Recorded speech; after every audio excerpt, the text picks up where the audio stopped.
Muchísimas gracias. Oye, bueno, buenas tardes a todas y todos. Vamos a habilitar el chat y también en esta oportunidad tenemos la oportunidad de abrir micrófono, aunque no lo teníamos en las versiones anteriores, estábamos en modo seminario, pero ahora sí, así que también van a poder tener un momento para hacer preguntas a Joana. Les presento a Joana Arriagada, ella es profesional de la División de Cambio Climático de nuestro Ministerio del Medio Ambiente. Muchísimas gracias, Joana, por tu ayuda y tu cooperación en este ciclo. Te cuento que esta es la quinta sesión de un ciclo de capacitaciones que estamos realizando dirigido a funcionarios públicos en el contexto del programa Estado Verde. Hemos tenido gestión de residuos, cultura del agua, economía circular, gestión ambiental e institucional, y ya este es un tema que también es muy demandado y muy importante porque una de las claves que busca el programa Estado Verde es la mitigación del impacto que nosotros tenemos como instituciones públicas, especialmente en el tema de la crisis climática. Así que muchas gracias, yo me callo y apago mi cámara, voy a estar atenta a las preguntas que vayan apareciendo en el chat para después ayudarte ahí con el tema. Con Blanca vamos a estar atentas a ir rescatando las preguntas que van quedando más lejitos, ¿ya? Y la idea es que al final de la sesión, cuando tú ya termines tu exposición, se puedan hacer todas las respuestas o consultas o comentarios que tenga la gente, ¿ya? Está ahí silenciada, Joan. No, quería saber cuánto tiempo Mira, teníamos. la sesión nosotros la tenemos programada en total como máximo 1 hora y media, hasta las 4:30. Eso incluye la exposición más preguntas, pero si tu exposición es más cortita, no hay problema. Ya, súper. Sí, tengo bueno, pero partamos, partamos. Voy a Dale. tratar de hacer una exposición de unos 30 minutos para que ahí las personas que están conectadas estén atentas. Voy a ir haciendo algunas preguntas entre medio para que estén ahí atentos a la presentación y después tener un espacio de preguntas. Así que ¿cómo se llama? La presentación me quedó un poco larga, entonces algunas láminas las voy a pasar más rápido y voy a cerrar, a ver, espero que esto funcione. Voy a cerrar algunas cosas para que no tener ruido en la pantalla. Muchas gracias por la invitación. Y aquí vamos arriba. Y bueno, y vamos a hacer una introducción de cambio climático y también vamos a estar viendo reunión flotantes, esto. ¿Cómo se llama? Algunos contenidos de la ley marco de cambio climático. Cuando estamos hablando de cambio climático hay que tener en consideración algunas conclusiones que han salido del IPCC. ¿Qué es lo que es el IPCC? Es un panel intergubernamental de expertas y expertos de cambio climático que reúne a científicas y científicos de todo el mundo y reúne publicaciones para sacar ciertas conclusiones. Las conclusiones del último reporte, que son justo de finales del año 2021 y principios del año 2022, que es el de adaptación y vulnerabilidad, habla que los cambios recientes en el clima son generalizados, rápidos y cada vez más intensos y no tienen precedentes en miles de años atrás. Entonces todos los eventos, el aumento de la frecuencia e intensidad de estos eventos climáticos extremos son producto del cambio climático. Aquí están los reportes del último reporte que teníamos del año 2014. Piensen que en las conclusiones del año 2014, en el quinto reporte se hablaba de que había un 99,9% de certeza de que el cambio climático era generado por el hombre. Y todavía no había tanta certidumbre respecto a los impactos de este aumento de la temperatura, que ya tenemos 1,1 grados Celsius promedio en aumento de la temperatura a nivel de la superficie de la Tierra. Y lo que dice el último reporte es que estos cambios ya están sucediendo y aquí pueden acceder en estos enlaces a algunos videos que explican el cambio climático y a cada uno de los reportes. Hay algunos resúmenes en español, la mayoría de los documentos está en inglés. Y ahí cuando estamos hablando del clima, o de este cambio del clima, estamos hablando del clima como las condiciones de temperatura, viento, lluvia, nubes que caracterizan a una zona, a una superficie del planeta, a una región del planeta por varios años de tiempo. Tenemos que tomar los datos históricos de la temperatura, precipitación, de los vientos, Y esto depende de varias otras condiciones, como la latitud, la altitud, qué tan cerca estoy de la línea de la costa, de los polos, y eso va mostrando una cierta condición del clima. En general, en todo Chile, zona central, tenemos un clima mediterráneo templado, que tiene las 4 estaciones, y eso es lo que está cambiando, están cambiando esas condiciones del clima. Esta que es la caracterización del clima de Köppen de 1980, es como se describían los climas, y estas son las condiciones que van cambiando en el promedio de las temperaturas, de las precipitaciones que tenían ciertas zonas, están cambiando, y eso hace que las condiciones climáticas sean distintas, las condiciones a su vez productivas. Probablemente donde producíamos, no sé, uva de consumo, van a necesitar ciertas condiciones de temperatura y por eso están ahí, ¿no? O los olivos, los tomates, las frutillas, los mismos bosques. Y con estas condiciones distintas en las temperaturas medias y de precipitaciones, hay distintas condiciones para esta producción. ¿Por qué se ha ido generando este aumento en la temperatura del planeta? Esto es principalmente debido al aumento de las emisiones de gases de efecto invernadero que se han producido desde la segunda revolución industrial, o aproximadamente de finales de los 1800. Todos estos gases de efecto invernadero, está el CO2, el dióxido de carbono, el vapor de agua, el metano, el dióxido nitroso y los HFC, tienen distinto uso y tienen potencial de calentamiento global distinto. Todo lo conocemos a través del CO2 y todo lo llevamos a CO2 equivalente. Ahí está principalmente la generación del CO2 proveniente del consumo de combustibles fósiles para la generación de energía. Estos son a través de las termoeléctricas, pero también vemos otras fuentes aquí de consumo de combustibles fósiles que generan el CO2. Ahí me comentan luego ustedes qué otras fuentes vemos respecto al CO2. El metano, también el CH4 se genera en distintas fuentes. Tal vez lo más conocido es que proviene de la producción del ganado, de la carne, pero también hay otras asociadas a la descomposición de la materia orgánica. ¿Y dónde encontramos esas principales fuentes? También ahí me vayan comentándome por el chat. Y hay otras sustancias, por ejemplo, el dióxido nitroso, que es un fertilizante para la aplicación en la agricultura, para los suelos, y que también se transforma, es un gas efecto invernadero que en su aplicación se va a la atmósfera también. Y otros son los hidrofluorocarbonos, que fueron reemplazando a otras sustancias que dañaban la capa de ozono, como son los clorofluorocarbonos, y que se utilizan principalmente en los sistemas de refrigeración y aire acondicionado. Cuando uno, por ejemplo, va a un supermercado y toda la cadena de frío, donde hay productos que necesitan estar congelados, en general están usando estos sistemas, este gas refrigerante. Y en teoría este gas debería circular en un circuito cerrado, pero pasa que a veces, igual que el refrigerador, que a veces se rompe este circuito y el gas es liberado a la atmósfera, y ahí es donde tiene este potencial de calentamiento global. Cada uno de estos gases tiene un potencial distinto de calentamiento en 100 años. El dióxido de carbono es el que tiene este menor potencial, que es 1, el metano 25, y por ejemplo los HFC que estábamos viendo que se usan en el sistema de refrigeración de 1430, entonces puede que se emitan menos a la atmósfera, pero su potencial de calentamiento y su duración en la atmósfera es mucho mayor, más largo, entonces se mantiene en la atmósfera mucho más tiempo. Y aquí voy dándole algunos datos de dónde se utilizan cada una de las sustancias para que me comenten por el chat. Estas, uno diría, bueno, pero siempre se han emitido estos gases de efecto invernadero en la atmósfera.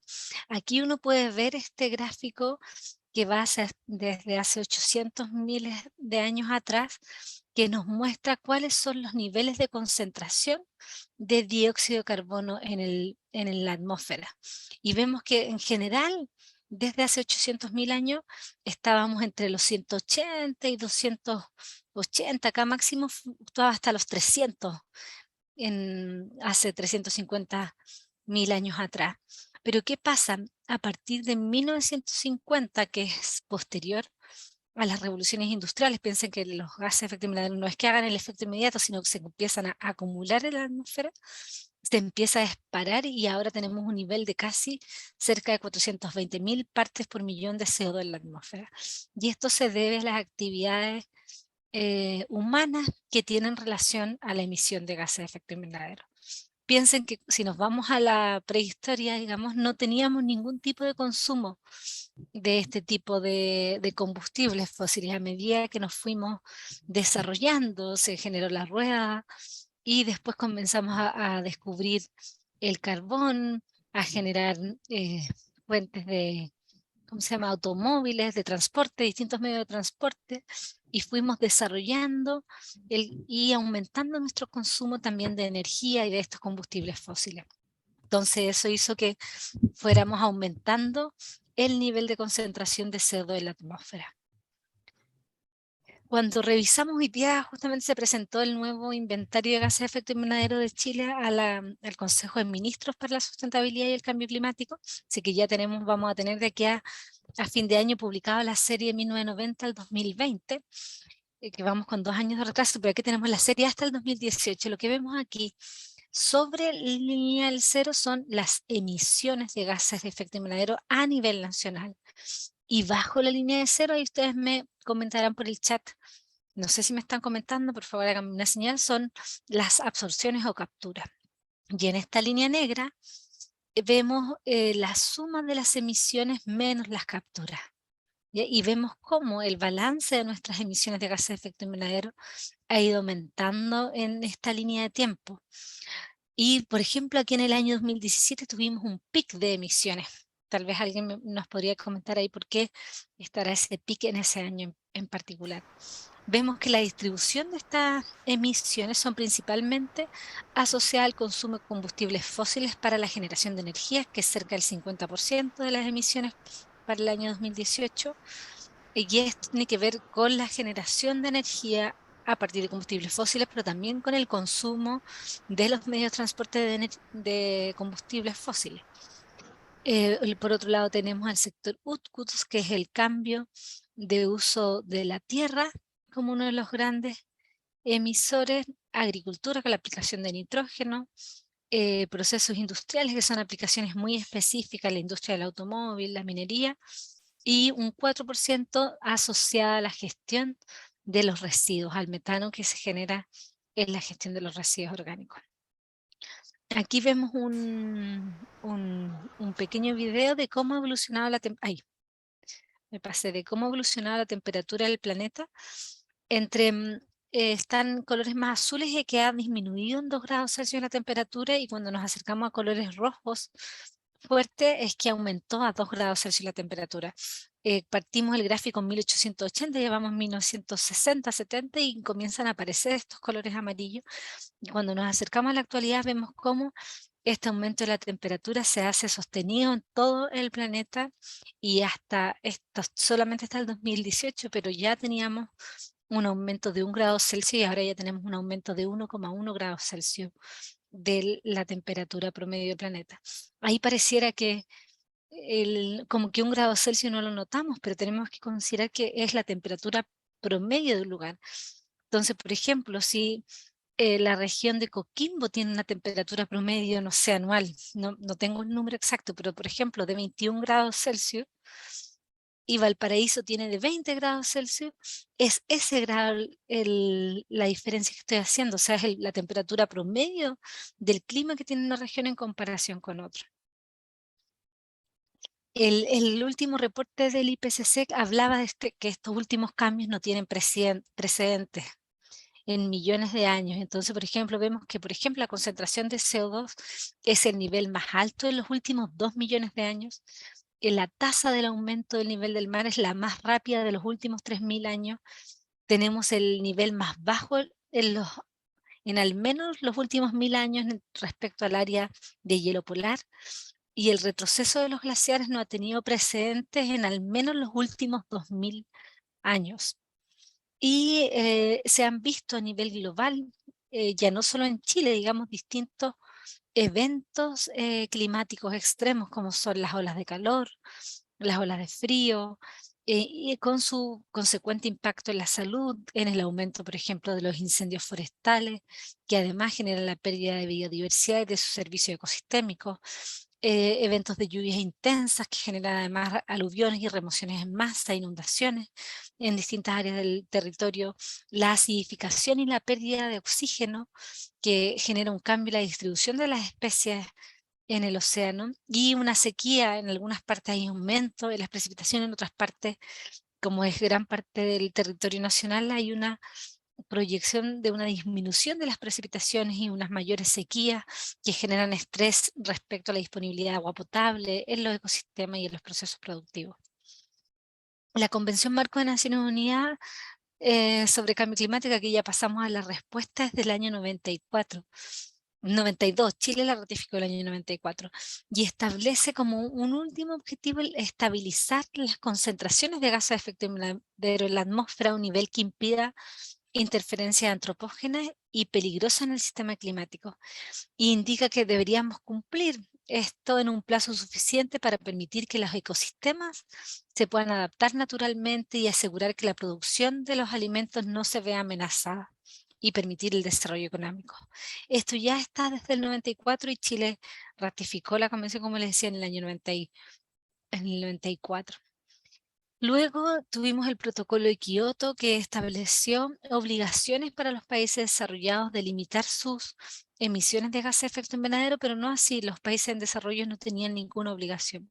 Y el 2015, dado que los esfuerzos que se habían hecho hasta la fecha no habían logrado los resultados esperados y seguíamos aumentando la temperatura y aumentando sus impactos, se llega a un nuevo acuerdo, que es el Acuerdo de París, donde se genera compromisos de todas las partes. Todos los países podían hacer una contribución para alcanzar la meta del Acuerdo de París, que tiene que ver con limitar el aumento de temperatura a no más allá de 1,5 grados Celsius al año 2100, y establece metas diferenciadas para los países desarrollados y para los países en desarrollo.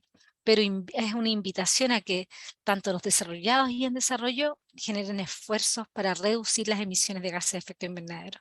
También establece un nuevo fondo, que es el Fondo Verde del Clima, donde se movilizan aproximadamente 100.000 millones de dólares al año,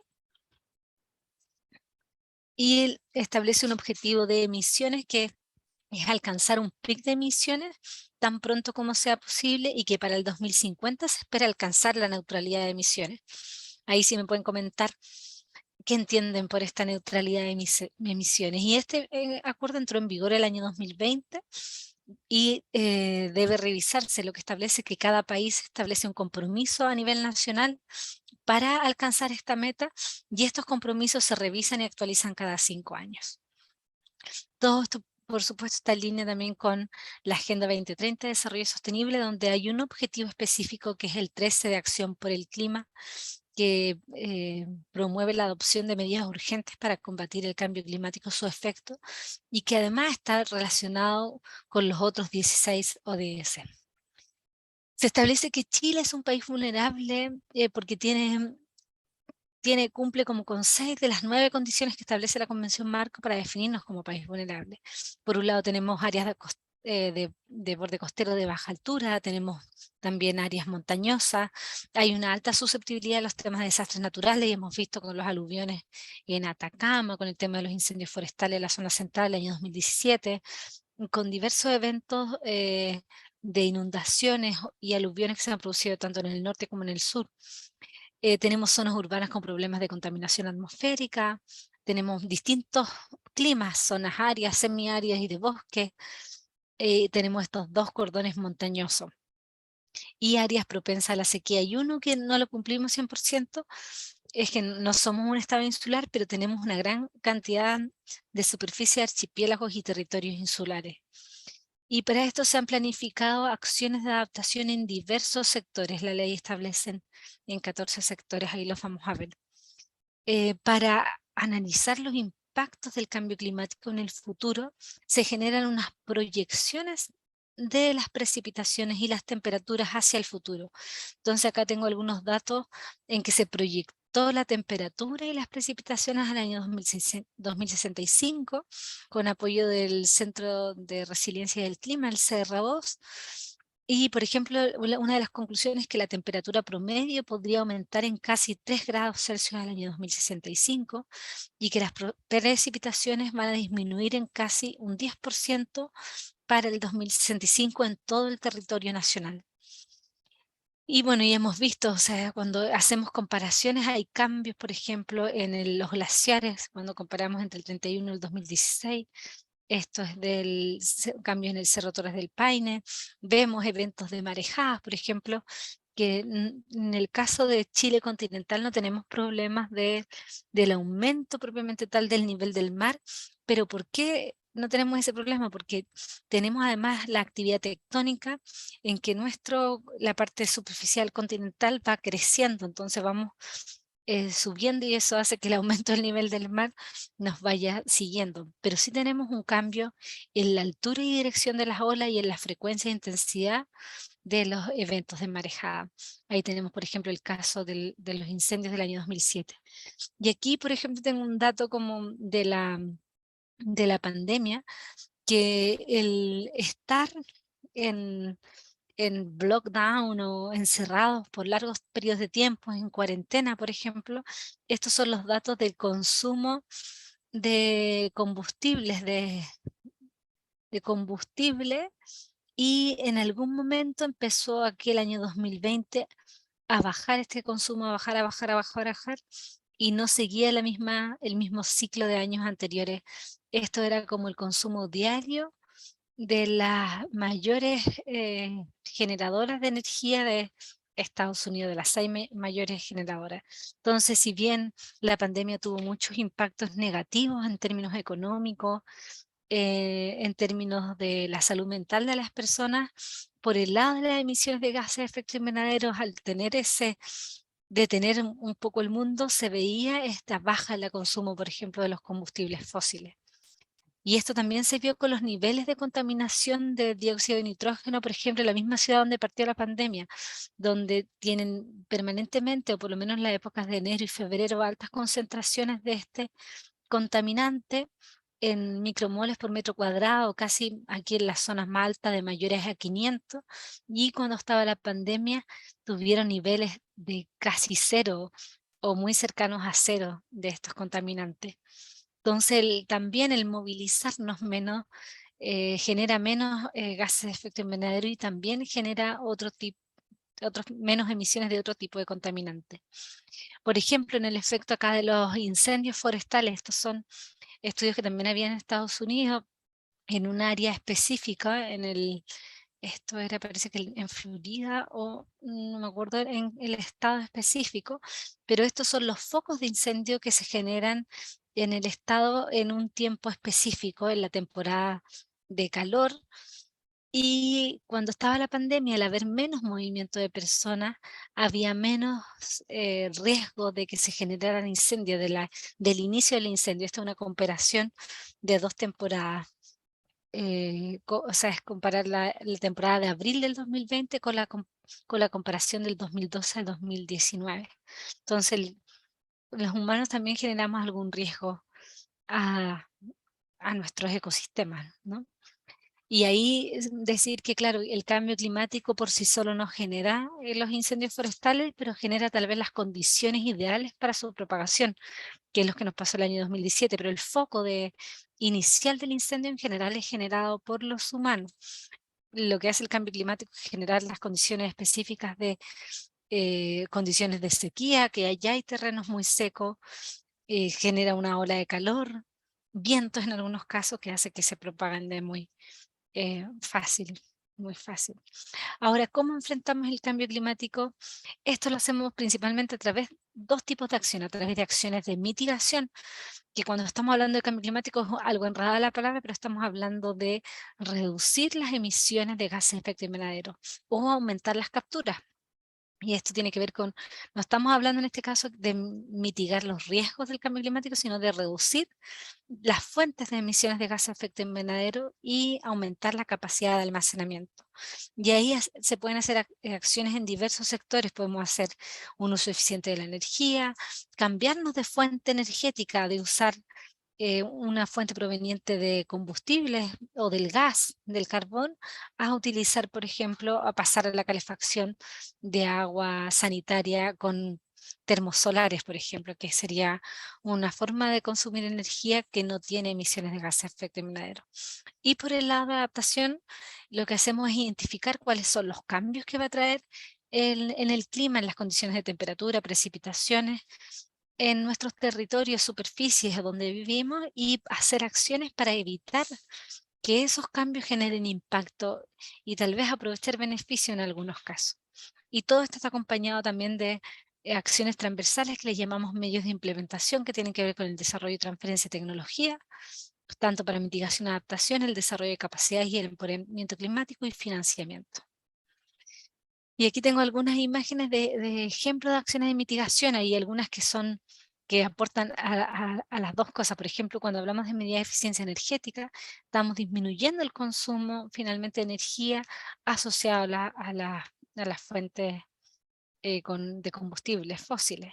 Cuando implementamos energías limpias o renovables y dejamos de utilizar entonces estas fuentes de energía a partir de combustibles fósiles, la electrificación de procesos industriales. Y esta electrificación va a depender de cuál es la fuente finalmente, de dónde viene esa energía. ¿Viene a partir de combustibles fósiles o es limpia? Por eso que hablamos de cambiar la matriz energética, cambiar los medios de transporte. Hay medios de transporte que utilizan mucho más energía que otros. La bicicleta, por ejemplo, aquí es un ejemplo, no genera gases de efecto invernadero. También hay otras cosas, medidas económicas como impuestos a las emisiones de gases de efecto invernadero, impuestos al carbono y generación de mercados de carbono. En adaptación, por ejemplo, se pueden utilizar infraestructuras de protección ante distintos tipos de eventos climáticos extremos. Aquí, por ejemplo, tenemos como ejemplo una infraestructura ante las marejadas. Se puede también restauración del paisaje y reforestación, que esto tiene que ver también con mitigación, porque podemos aumentar las capturas, una diversificación de la agricultura que permita que en otras especies o que nuevos productos se puedan generar con otras condiciones del clima. Y aquí en adaptación hay que generar muchas capacidades de investigación y planes preventivos ante desastres. Y aquí quiero ver cuánto tiempo, 15:32, sí, y ya me quedan como 10 minutos y les voy a hablar un poco eh, de cómo ha evolucionado, pero ahí comentarles que desde el Ministerio de Medio Ambiente, incluso desde la Comisión Nacional del Medio Ambiente, se está trabajando en una agenda de cambio climático hace varios años. Hay un primer plan de acción de cambio climático que es del año 2010, 2008. Luego este se actualizó el año 2017, un segundo plan de acción, pero entre el 2010, 2008 y 2017 también pasaron varias cosas. Se generaron proyectos, se comenzó a generar el Inventario Nacional de Gases de Efecto Invernadero, que es el que mostré, coordinaciones con la Oficina Nacional de Emergencia. También en el lado energético salió la ley que buscaba que hubiera un 20% de energías renovables no convencionales al 2025, lo que se ha ido aumentando esas metas. Varios planes de adaptación, el Plan Nacional de Adaptación, el de Biodiversidad, también el Silvagropecuario, el 2013. Y en 2015 se firma la contribución y con eso se presentó una contribución determinada a nivel nacional en forma tentativa. Entonces han habido varios avances a nivel nacional, pero a partir del 2017, que ya se veían varios avances, estos avances han ido yendo en incremento, y el 2018, por ejemplo, se aprobaron varios otros planes de adaptación, se cumplió con la frecuencia de presentar reportes ante la Convención Marco de Naciones Unidas, se implementó un comité científico bajo la presidencia de la COP, y se establecieron bonos verdes soberanos, una estrategia financiera, y el 2020 se comenzó con la discusión del proyecto de ley marco de cambio climático, y ahora este año, en junio, en marzo se aprobó por el Congreso y en junio fue publicada la ley 21.455. Han habido también avances respecto a la incorporación de género en las temáticas ambientales y en la estrategia asociada a los medios de implementación de capacidades y la estrategia climática a largo plazo.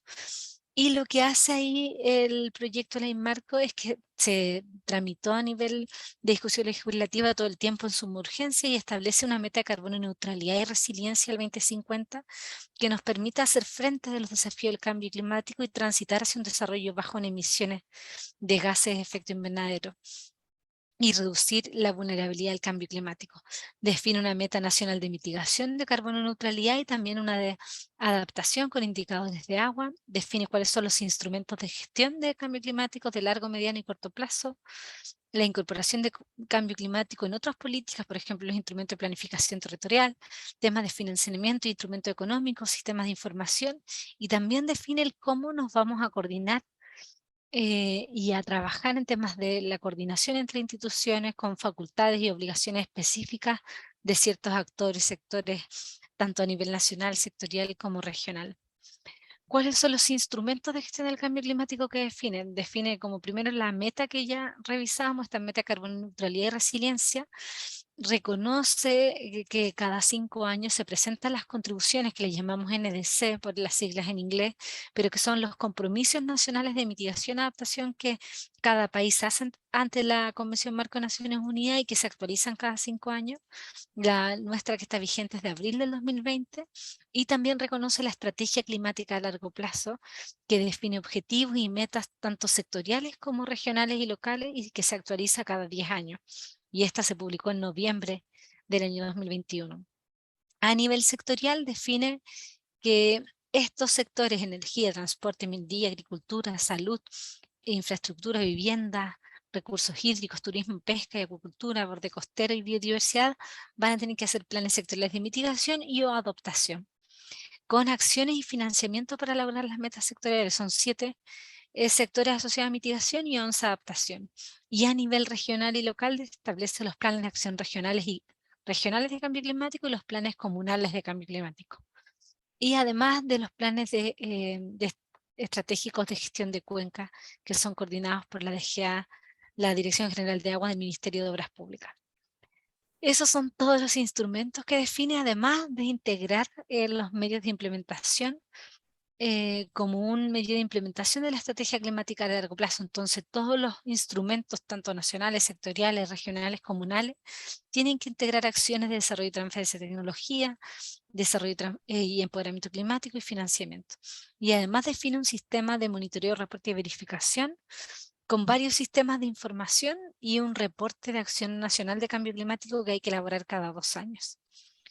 Respecto a la institucionalidad, a nivel central mantiene varios de los órganos, mantiene la coordinación, por ejemplo, de todas las acciones bajo el Ministerio de Medio Ambiente a través de la División de Cambio Climático que preside el equipo técnico interministerial.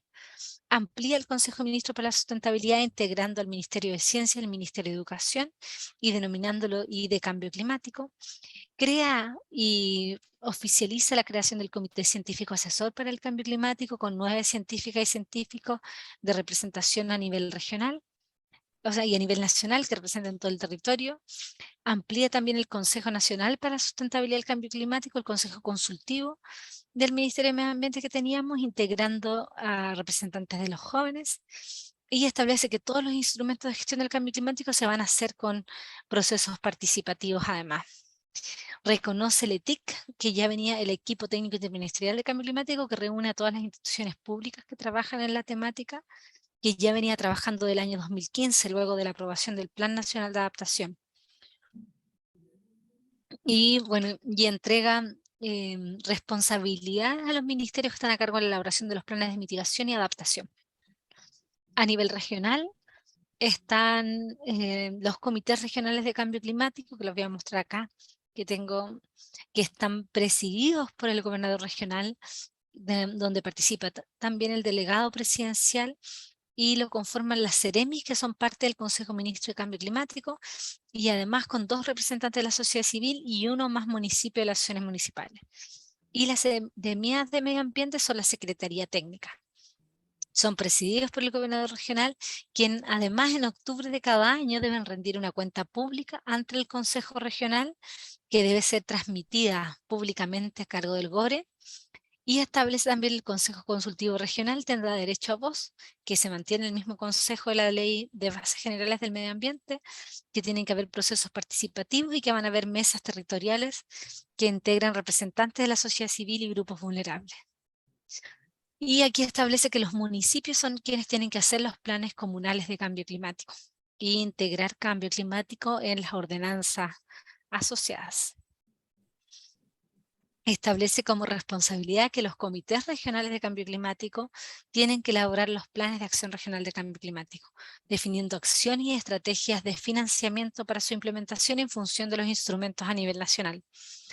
La ley se promulgó el 13 de junio de este año, entonces a un año de promulgada la ley tenemos que contar los reglamentos para la elaboración de los instrumentos, que incluye la actualización de la contribución determinada a nivel nacional, los planes sectoriales y los planes de acción regional. En eso ha estado trabajando intensamente el Ministerio de Medio Ambiente a través de la División de Cambio Climático y de Jurídica también.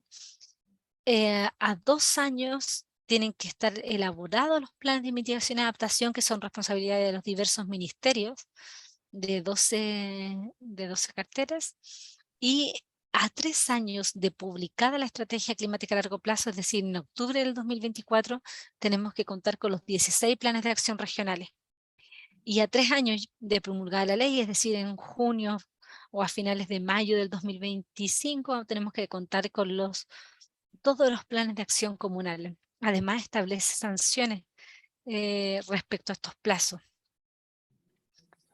Por ejemplo, lo que reconoce es la contribución determinada a nivel nacional que se presentó en abril del 2020, que contiene metas tanto en mitigación, adaptación, en temas de océanos, bosques, que está en integración.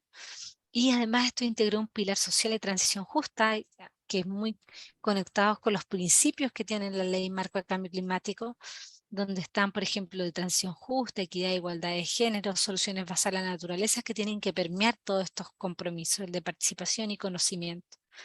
Y aquí hay algunos ejemplos de metas que se presentaron en la estrategia climática de largo plazo que nos van a permitir llegar a la carbono neutralidad y resiliencia al 2050. Por ejemplo, al 2025 estaba comprometido el retiro o la reconversión del 50% de las plantas de carbón, en base a que tiene que haber una trazabilidad del 50% de los residuos de construcción y demolición, que van a haber 2 proyectos de captura de carbono en suelo.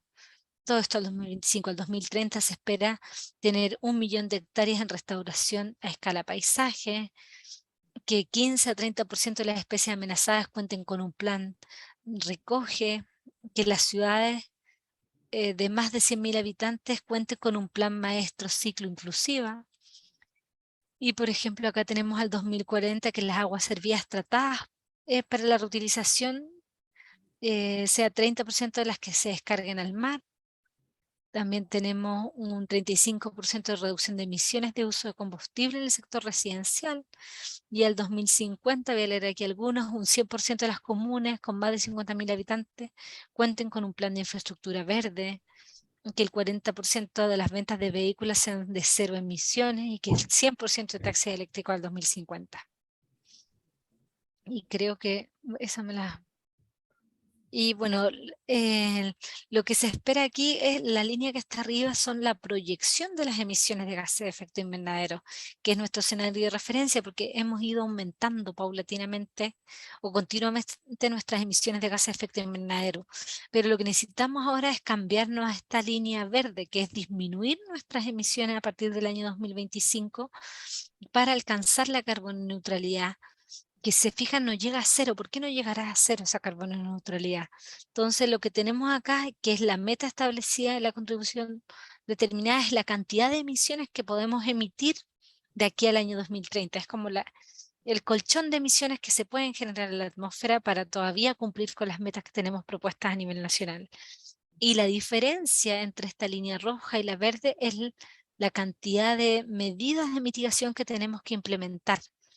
Para el año 2030 tenemos que implementar esta cantidad, esta área de emisiones con medidas de mitigación, pero a medida que vamos acercándonos al 2050, cada vez tenemos que ir implementando más acciones.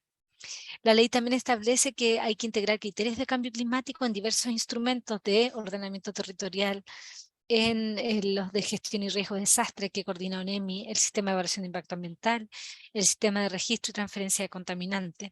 Y define también, formaliza la existencia del Sistema Nacional de Acceso a la Información y Participación Ciudadana, que tiene que contener en funcionamiento estos otros sistemas, que está el Sistema Nacional de Inventario de Gases de Efecto Invernadero, que nos muestra las emisiones históricas, el del Sistema Nacional de Prospectiva, que son las emisiones hacia el futuro, un sistema de certificación de gases de efecto invernadero, un repositorio científico de cambio climático a cargo del Ministerio de Ciencia, un sistema de acceso a la información sobre cambio climático y de participación ciudadana. Y aquí me falta la plataforma de vulnerabilidad que les voy a mostrar. Oye, esto me lo voy a saltar. Y aquí quería como introducirlo un poco en cómo entendemos el análisis del riesgo climático. Este es un concepto bien similar al de gestión de riesgo y reducción de desastres, pero cuando estamos hablando del riesgo climático, por un lado vemos los peligros que trae el cambio climático, que los evaluamos a través de proyecciones del clima hacia el futuro, comparando con datos históricos generalmente. Luego analizamos cuáles son los sistemas que están expuestos a estas amenazas, pero también tenemos que evaluar la vulnerabilidad, es decir, la sensibilidad de estos sistemas, ecosistemas, comunidades, junto con la capacidad de adaptación que tienen para resistir los diversos peligros. Y el resultado de esos tres factores nos da el riesgo climático. Los peligros están dados por esta variabilidad del clima y por el cambio climático, por este aumento de las concentraciones de gases de efecto invernadero que a su vez generan el cambio climático. Y claro, la vulnerabilidad de la ecosistema también está dada por trayectorias socioeconómicas, por medidas de adaptación y mitigación y gobernanza que podamos implementar. Entonces ahí tenemos, el peligro es la potencial ocurrencia de un suceso o tendencia físico o de origen natural que puede causar daño, y la vulnerabilidad es la presencia de medios de subsistencia. Esta es la exposición, de si están expuestos, si hay presencia de medios naturales, de personas, ecosistemas, si están expuestos a este peligro. Por ejemplo, ahí si estábamos hablando de las marejadas, ahí comenten por el chat, ¿quién creen ustedes que podría estar expuesto? ¿O qué cosas? ¿Qué estaría expuesto a un evento de marejadas? Aquí tenemos un ejemplo, ¿no? Y vemos que la amenaza sería las marejadas y que estaría expuesto. Ahí le estoy dando algunas pistas. Y acá tenemos otro ejemplo, si estamos hablando de una inundación. ¿Qué estaría expuesto? El peligro sería el aluvión o la inundación. ¿Qué está expuesta? En este caso están expuestas la ciudad con su infraestructura de viviendas y de infraestructura pública. Pero cuando estamos analizando la vulnerabilidad tenemos que ver cuál es la sensibilidad de lo que estamos analizando de verse afectado ante este peligro. Ahí teníamos dos casos, entonces vamos a ver cuál es la predisposición o la propensión a verse afectado de manera adversa y cuáles son las capacidades de adaptación que tienen para levantarse. Entonces, por ejemplo, ¿cuál de estos sistemas es más propenso a verse afectado de manera adversa? Entonces aquí podemos empezar a comparar por el tipo de construcción, el tipo de materialidad que tienen las distintas construcciones, también por la cantidad de ingresos que tienen tal vez las familias o las empresas que hay detrás para tener la capacidad de reconstruir las instalaciones, y los ecosistemas también tienen distintos grados de verse afectados. Bueno, y aquí lo que hemos hecho es conectar el marco conceptual de vulnerabilidad al cambio climático, que es del reporte del IPCC del año 2014, con los pilares estructurales de la desigualdad que propone CEPAL, que tienen que ver con la desigualdad socioeconómica y la persistencia de la pobreza, los patrones culturales patriarcales discriminatorios, la concentración del poder, que tiene que ver con esta capacidad de adaptación, y la división sexual del trabajo. Entonces hemos estado haciendo esos análisis aquí.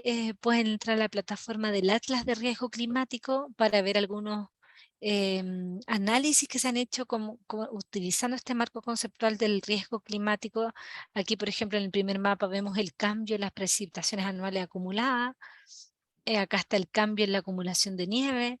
Tenemos el cambio en la temperatura media anual y la frecuencia en las sequías por comuna. Acá encuentran información por comuna.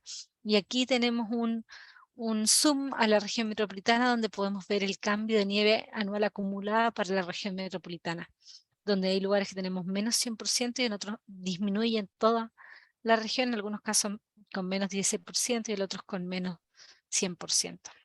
Y ya finalizando el qué podemos hacer en forma individual, se los voy a dejar para que ustedes me comenten qué podemos hacer en forma individual y de ahí lo contrastamos.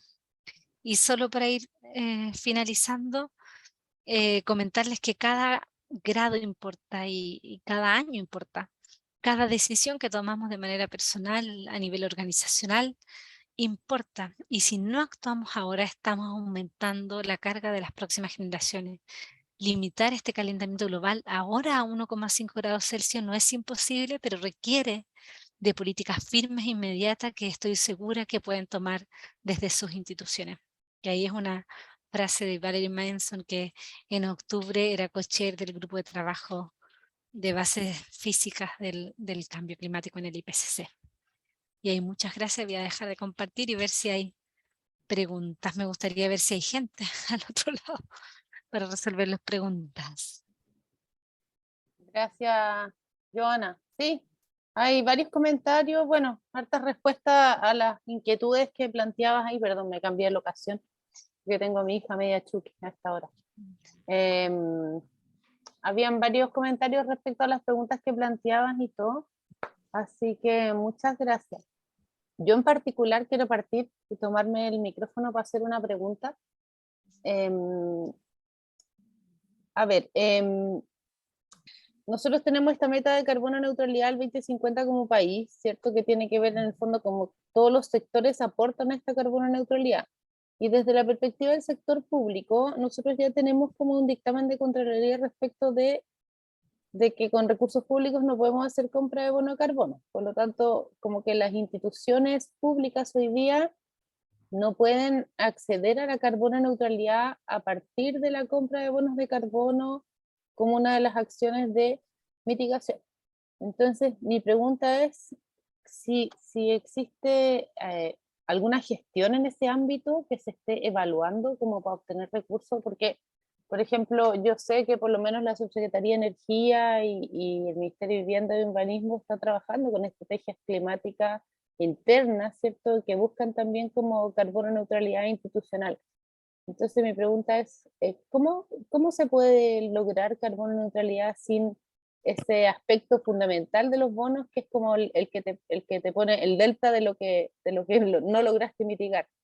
¿Existe alguna forma? Sí. Estoy leyendo en paralelo los comentarios del chat, María José Orso. Pero Correcto. claro, cuando estamos hablando de esta meta de carbono neutralidad, es una meta a nivel nacional. Entonces, como que tal vez y ahí tenemos que analizar las emisiones a nivel nacional, que están comprendidas por las emisiones de gases de efecto invernadero con sus distintas fuentes, donde también está el consumo de energía que realizamos, por ejemplo, en las instituciones públicas, también en el sector comercial, y que esa energía, su factor de emisión depende de la fuente energética. Si consumiéramos solo energía que proveniera de energías renovables, limpias, energía solar, energía eólica, energía geotérmica, no tendríamos emisiones de gases de efecto invernadero asociadas al consumo de energía, por ejemplo. Pero como la producción de energía a nivel nacional tiene emisiones de gases de efecto invernadero, vamos aumentando un poco la huella de carbono, que son las emisiones de las organizaciones, tanto públicas como privadas. Entonces, el que cada organización llegue a su carbono neutralidad, no, como que son contabilidades distintas. No es que sumemos la carbono neutralidad de cada organización y eso vaya a sumar a la carbono neutralidad a nivel nacional. ¿Por qué?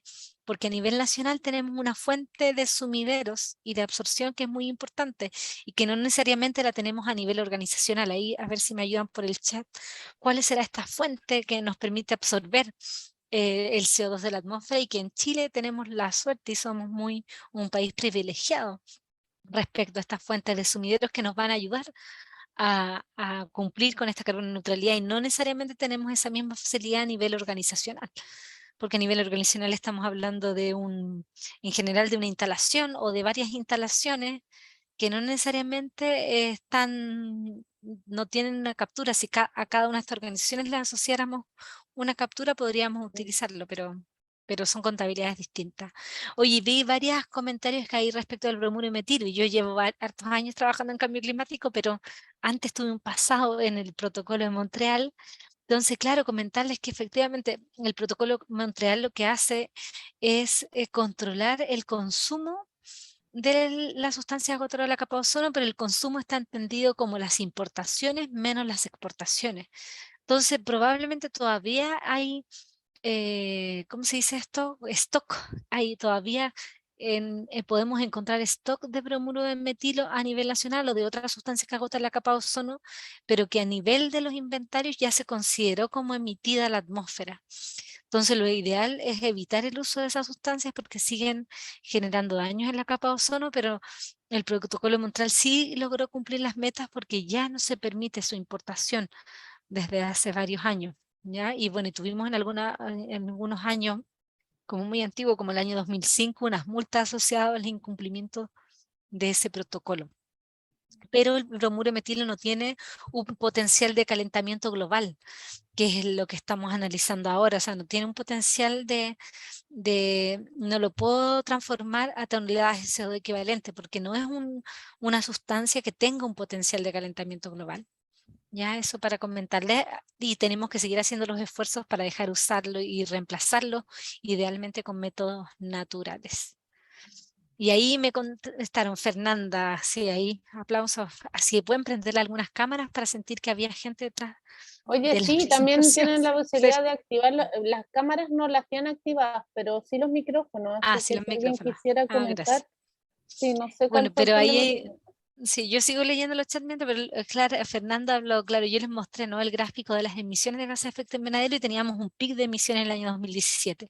Claro, y ahí eso es el privilegio que tenemos como país, que tenemos bosques, mucha superficie de bosque que captura gases de efecto invernadero y entonces eso nos ayuda a reducir las emisiones de gases de efecto invernadero. Y el año 2017, lo que hacen los árboles capturan, ¿no? Tienen el CO2 capturado, pero al momento de incendiarse los bosques, todo ese carbono que tienen capturado por varios años es liberado a la atmósfera. Entonces, además de perder los bosques, todo ese carbono que estaba capturado se considera como liberado en un mismo año. Entonces, ese año tuvimos un problema de aumento de las emisiones debido a que disminuyeron las capturas y que el CO2 que estaba capturado en esos bosques se emitió todo de una vez a la atmósfera.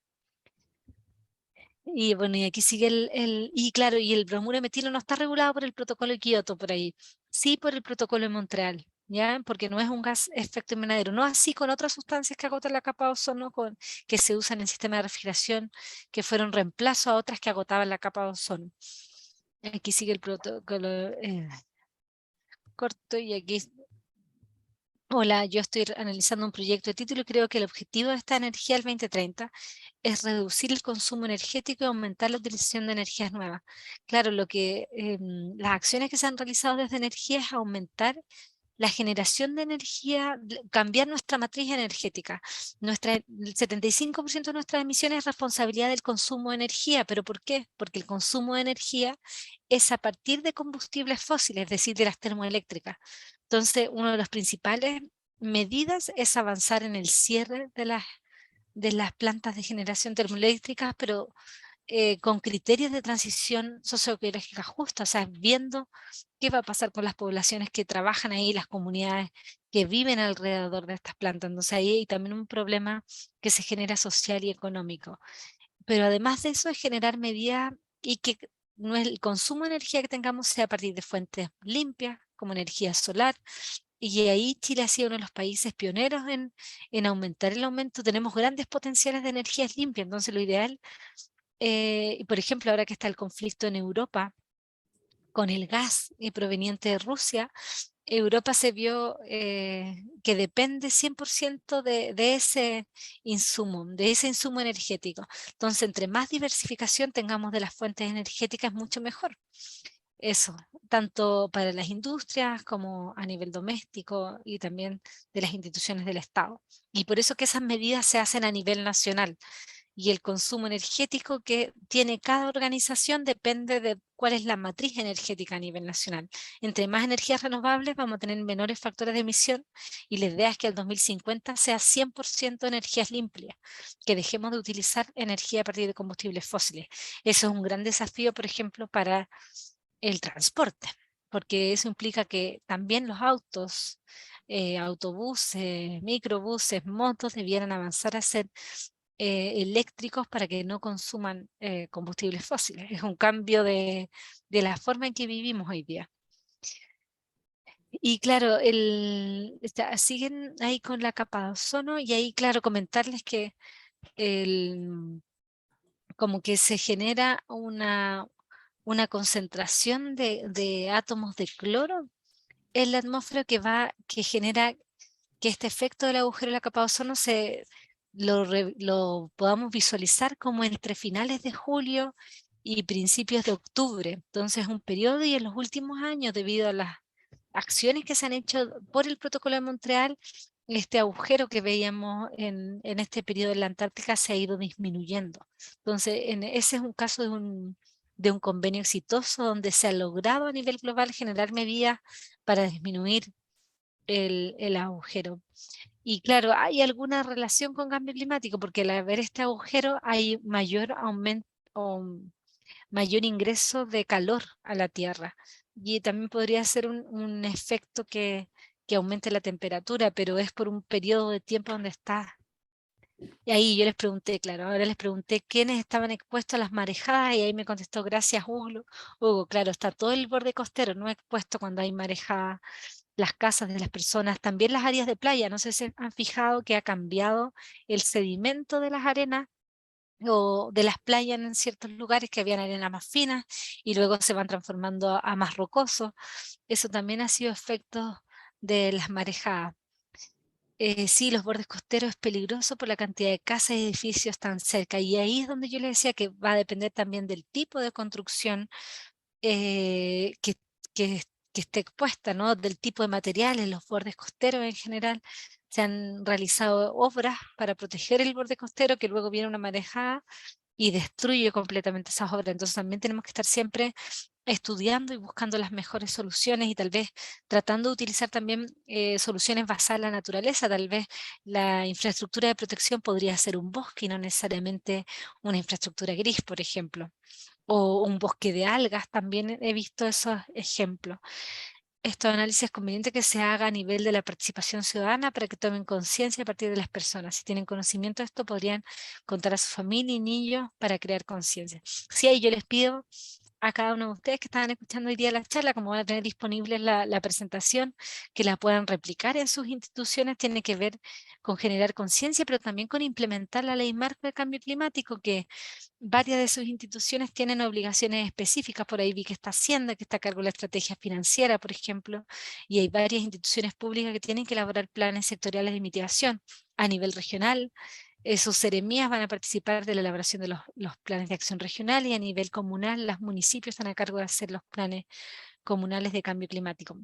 Y hay que recordar que la ley también tiene un principio de participación ciudadana en que busca que todos los instrumentos de gestión del cambio climático se diseñen e implementen con la participación de la ciudadanía.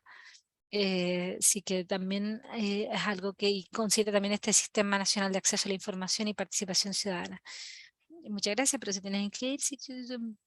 Cada vez hay más autos, no veo que cambie compensa. Por eso, por ejemplo, cuando hablamos del plan de mitigación del sector transporte, hay que analizar bien las medidas que estamos tomando, ¿no? Vamos a seguir generando políticas que promuevan el uso de automóvil particular. Esto con la pandemia ha sido difícil también, porque la pandemia también generó cambios en el cómo nos movemos. Y personas que tal vez antes preferían utilizar el transporte público, con la pandemia y por temas de salud han vuelto a utilizar el auto, como que vamos teniendo algunos avances y luego vamos con algunos retrocesos. Por eso que ahí hay otros medios de transporte. Si se genera, por ejemplo, un plan maestro de ciclovías bien interconectadas con estándares de seguridad, se va a poder promover mayor uso de otros tipos de transporte que no sean basados. También hay planes respecto al uso del ferrocarril, por ejemplo, y el ferrocarril, al ser eléctrico, tampoco genera emisiones, genera más bajas, depende de la fuente energética. Ahí supongo que es cuando pregunté cuáles son los sumideros que tenemos, ¿no? Ahí Josefina menciona las turberas.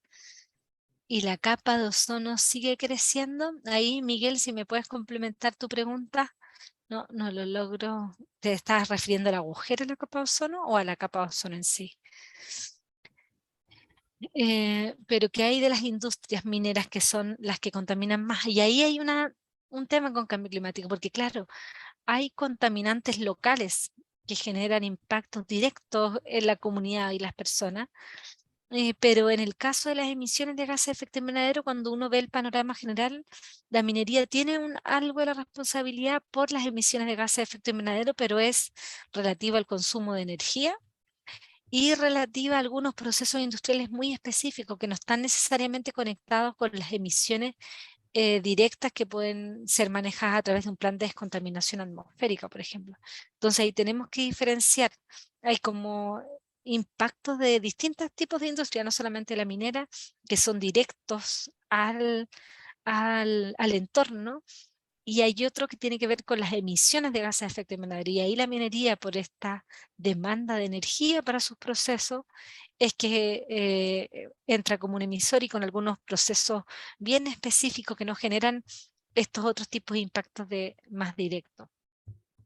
No estoy como defendiendo, solo les estoy explicando que, claro, es distinto. La parte de contaminación directa también tenemos que manejarla a través de otras medidas, pero no las vamos a resolver directamente desde la agenda de cambio climático, sino desde la protección contra la contaminación que se genera de distintos procesos industriales y con las normas de calidad del aire, con los estándares de calidad del agua, con otros estándares, no necesariamente con las medidas que tomemos de largo plazo.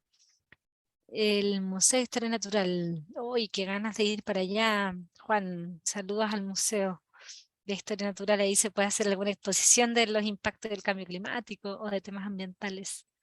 Ahí no sé si alguien escribió en pregunta en respuesta, yo sigo viendo el chat. María José, que no. ¿Qué piensas de las plantas de energía alternativa, solares, eólicas, como en Plaza? ¿Podemos ampliar mayormente este tipo de energías? Claro, ahí hubo preguntas. En todas las como planes, y el Ministerio de Energía va a elaborar un plan de mitigación y lo que se busca es aumentar la generación de energía a partir de energías limpias, de energías renovables que ya pasan a ser convencionales casi, ¿no? De energía solar, energía eólica, geotérmica, por ejemplo, pero eso igual implica que hay que hacer análisis, digamos, análisis de los impactos que puedan generar en las comunidades, ya sea por razones culturales, ambientales, de los ecosistemas que ahí estén presentes, ¿ya? Pero sí, la idea es que transitemos todos los tipos de tecnología van a tener sus pros y sus contras, finalmente. Por ejemplo, cuando vemos los campos de paneles solares, tal vez tienen un impacto en el paisaje, se podría pensar, pero tenemos que ahí analizar los pros y contras. Las termoeléctricas también tienen un impacto en el paisaje, en la salud de las personas, por las emisiones directas, y además generan gases de efecto invernadero. Entonces tenemos que ir tomando esas decisiones como sociedad, y la idea es que avancemos hacia energía cero emisiones. Hola, Patricio por acá, dice: ¿Chile tiene algún compromiso en disminuir la producción de carne de vacuno para disminuir la cantidad de metano? Mira, justo acabo de imprimir, no hay un compromiso específico de metano en la contribución determinada a nivel nacional. Sí, la ley establece que agricultura tiene que hacer un plan de mitigación, y eso implica mitigar las emisiones respecto a la producción de metano por la producción de carne, pero también aumentar las capturas asociadas a los bosques. Tiene esos dos lados, entonces sí van a haber metas específicas, y este año en la COP27 se va a presentar un compromiso específico para cambiar la trayectoria que tiene el metano, que ha ido aumentando en el tiempo, igual que las otras emisiones. Ay, perdona, aquí alguien se iba a la oficina, imprimí bueno, y se va a generar un compromiso para cambiar esa trayectoria de aumento en las emisiones del metano. Hola, Pero Anixa. Ese es el único extintor que le dejamos nosotros, ¿cierto? ¿Ah? sí, ahí José se activó Sí, José Vargas, ahí y sigo así, ¿no? No sé si alguien quiere levantar el micrófono para decir algo, pero hola, ¿qué está haciendo? está todo por el chat, y en pregunta y respuesta eran cosas operativas de la charla. Así que dale Ya, nomás si que sí, todavía nos queda un ratito, la idea es que no se queden dormidos con esta. Dice, hola, Juan, dice: ¿qué están haciendo para detener las hidroeléctricas para el sur que destruyen todo. Y ahí, por ejemplo, pasa una diferencia. Las hidroeléctricas no generan gases de emisiones de efecto invernadero porque es la generación de energía a partir de la energía que genera el movimiento del agua. Entonces, las hidroeléctricas no son una fuente de emisión de gases de efecto invernadero. Sí, las medidas que se pueden tomar son respecto a los impactos ambientales, a los ecosistemas, a las comunidades que se generan al tener los embalses o las microcentrales hidroeléctricas. Entonces ahí el proceso va por el sistema de evaluación de impacto ambiental directamente. Y desde el punto de vista de emisiones de gases de efecto invernadero no generan emisiones. Sí podrían generar problemas respecto, por ejemplo, a la adaptación, porque las proyecciones indican que cada vez vamos a tener menos precipitaciones. Eso es menos disponibilidad de agua para almacenar también. Entonces, ¿cuál sería el sentido de seguir haciendo los grandes embalses que se hacían entre los años 80 y 90 si vamos a tener cada vez menos precipitaciones de gases de efecto invernadero? Entonces, ahí tenemos que tal vez tomarlo por el lado de adaptación y de que estas medidas, se proyectan la cantidad de precipitaciones, ya no tienen sentido estas grandes infraestructuras que se hacían en años anteriores. ¿Cuál creen que es el factor, ahí pregunta Diego, que impide el cambio a energías limpias? Considero que el dinero existe en las empresas para poder hacerlo, pero porque no se hace en todo el mundo. Claro, hay factores económicos, por ejemplo, pero hay como medidas, habían algunas empresas, recuerdo, que ya promovían hacer como un préstamo para cambiar, por ejemplo, el agua sanitaria, la calefacción del agua sanitaria a termos solares y que generaban la inversión, hacían la inversión y luego uno, si pudiera ahorrar, después ahorraría en pagar la cuenta, ¿no? En el uso del gas para calefaccionar esa agua. Entonces, habían algunos modelos así en que luego uno seguía pagando la cuenta normal por X años y la empresa asumía el riesgo porque finalmente va a haber un tiempo de retorno respecto a los ahorros que se producen por la generación de la calefacción de agua caliente. Ahí hay varias medidas y programas que tiene el Ministerio de Energía y la Agencia de Sostenibilidad Energética. Pero es una evolución, yo creo que estamos transitando hacia allá y a medida que estos planes de mitigación se hagan más ambiciosos, lo vamos a poder hacer. Y aquí me dicen resolución exenta.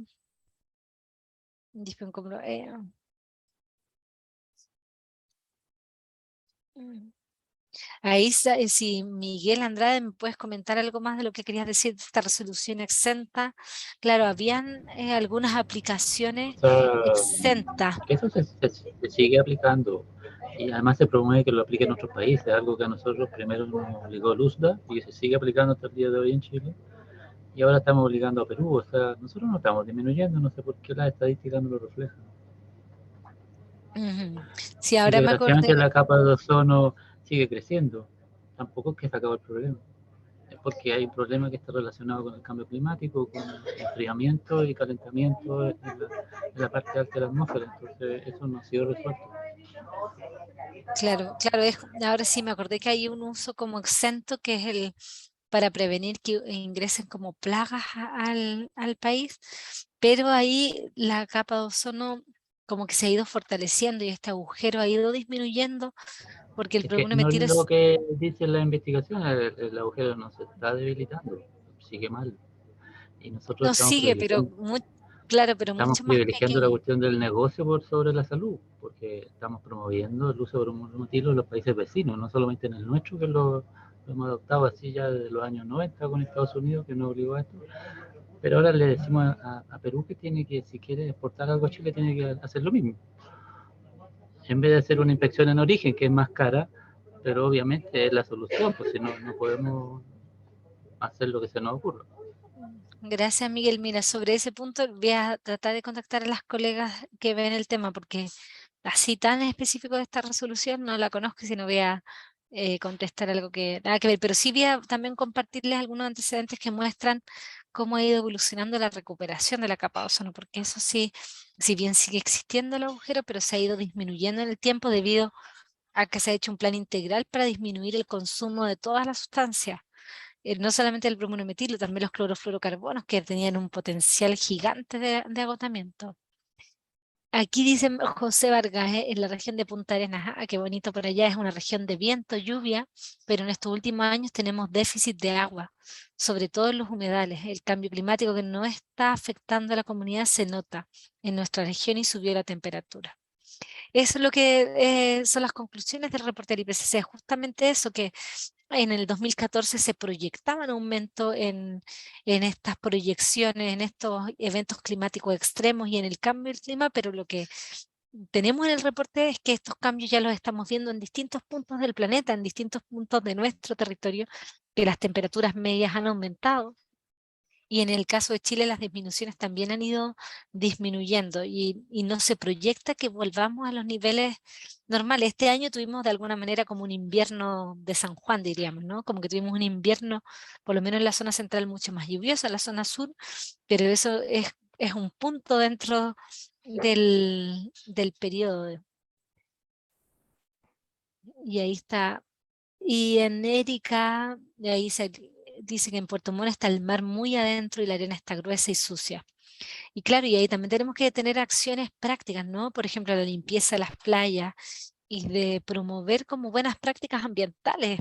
Estuve en un lugar el fin de semana y como que me llamaba la atención y todavía toda la suciedad, los residuos que encontramos en áreas naturales, como que tenemos que ahí seguir manteniendo esa difusión con nuestros colegas, con nuestras familias, con nuestros hijos.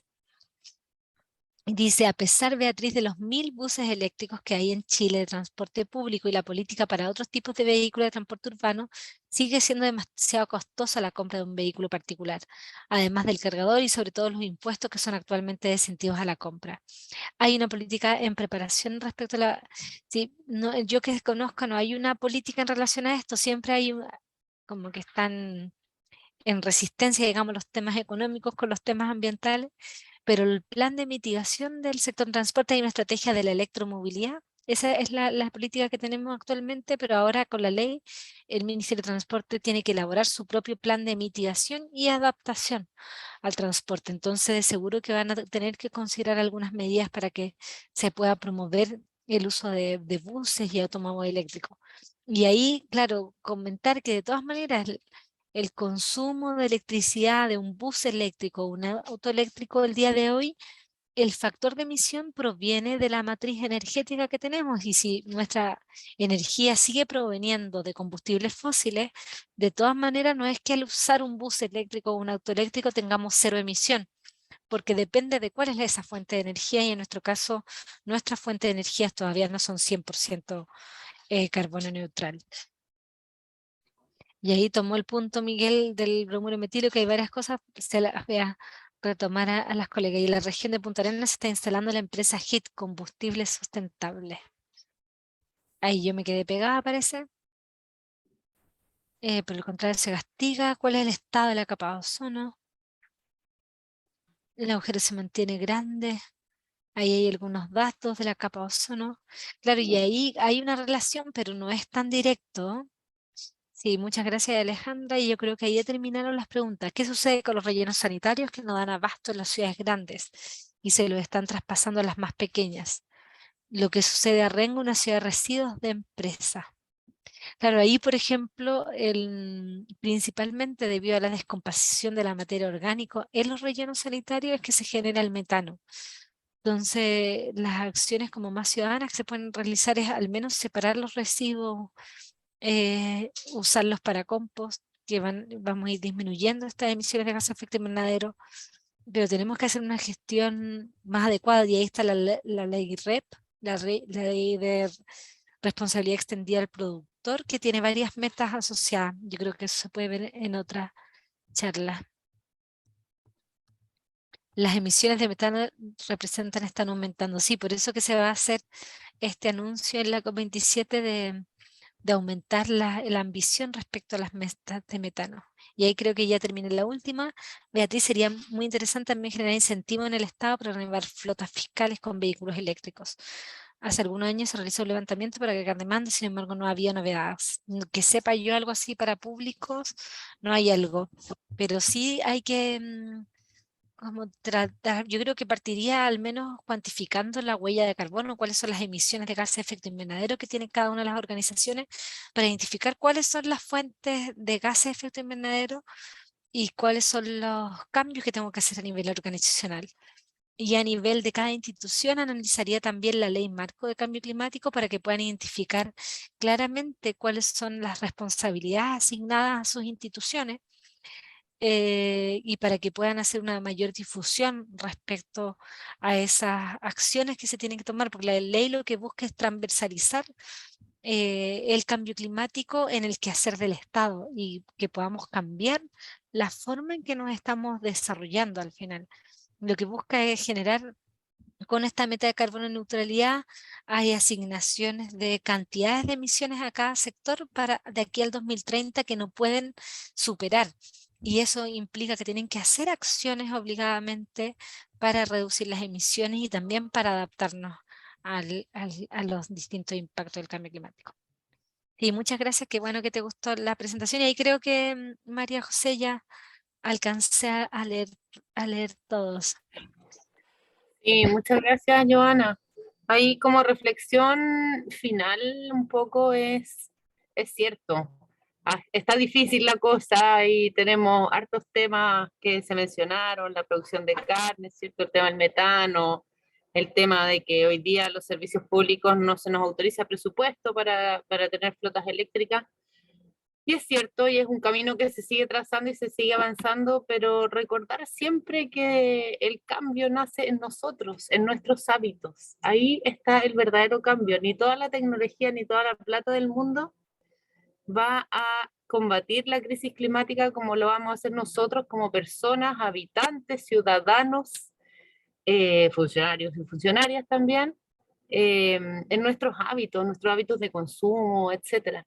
Entonces es súper importante tener siempre en cuenta eso. Somos nosotros los que prendemos la luz, o sea, es cierto que el consumo industrial y todo eso, pero finalmente somos los consumidores de esa industrialidad o industrialización de las cosas.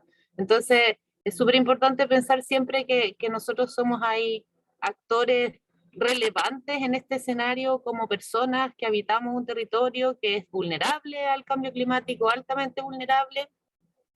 Y además nosotros como funcionarios y funcionarias públicas tenemos un montón que hacer desde nuestro escritorio, desde nuestra oficina. Basta con dejar de imprimir un papel para ir ya haciendo un pequeño cambio. Los que estuvieron en la ceremonia de Estado Verde, de la entrega de preacreditación, hablábamos de la fábula del colibrí, ¿cierto? Es como yo hago lo que puedo hacer y hago lo mejor que puedo y juntas varias voluntades van a ir haciendo el cambio, así que ánimo a no desanimarse, diría yo que este es el mayor desafío de la humanidad, y tal como dice la página, está la página de cambio climático del ministerio, que es muy bonita además, que dice somos la primera generación en sufrir los impactos y la última que tenemos la posibilidad de hacer un cambio. Eso recuérdenlo siempre, porque nosotros estamos hoy día como adultos trazando el escenario futuro. Así que eso, no sé, Joana, si tú tienes algunas palabras finales o si alguien quisiera levantar la mano, intervenir, hacer algún comentario, bienvenido y bienvenida. Sí, yo no sé, hay varios ya que se tienen que ir, pero no, yo solo hacerles la misma invitación, o sea, ustedes ahí como contrapartes de Estado Verde pienso que pueden replicar esta información en sus instituciones, partiendo por ahí ya es una acción así concreta que podemos ir haciendo a nivel de las instituciones y como dice María José, o sea, cada aquí granito de arena aporta, no tenemos que perder la esperanza, las proyecciones del cambio climático no son tan alentadoras, pero esta es la ventana, estamos en esta ventana de oportunidad en que podemos hacer acciones para que el futuro sea más vivible y habitable, como lo hemos vivido también cada uno de nosotros. Y ahí vamos a publicar una estrategia de desarrollo de capacidades y empoderamiento climático que justamente busca a integrar a todas las personas y a la ciudadanía de distintas organizaciones en implementar acciones que nos ayuden a enfrentar el cambio climático. Así que invitarles a ser parte de la comunidad y de las personas activas que estamos haciendo acciones para enfrentar, disminuyendo las emisiones y aumentando las capacidades de adaptación. Así que muchas gracias por la invitación, María José. Vale, muchas gracias a ti, muchas gracias a todos y todas por asistir y nos vemos en 2 semanas con un nuevo tema. Ya estamos terminando ahora en noviembre nuestro ciclo de capacitaciones. La idea es que puedan difundirlo entre sus colegas y que se conecten. Aquí hay cupo para hartas personas, así que muchas gracias, que tengan una linda semana corta, que hayan descansado harto. Y cualquier duda, si necesitan el contacto, nosotros vamos a subir la presentación a la página de Estado Verde, al portal Estado Verde. Y si tienen alguna duda, quisieran contactar o hacer consultas directas a Giovanna, nos pueden escribir a Blanca Torres o a mí, ¿cierto? Que somos las contrapartes del programa, para hacerles llegar su consulta y ponerlos en contacto si es necesario. Que estén muy bien.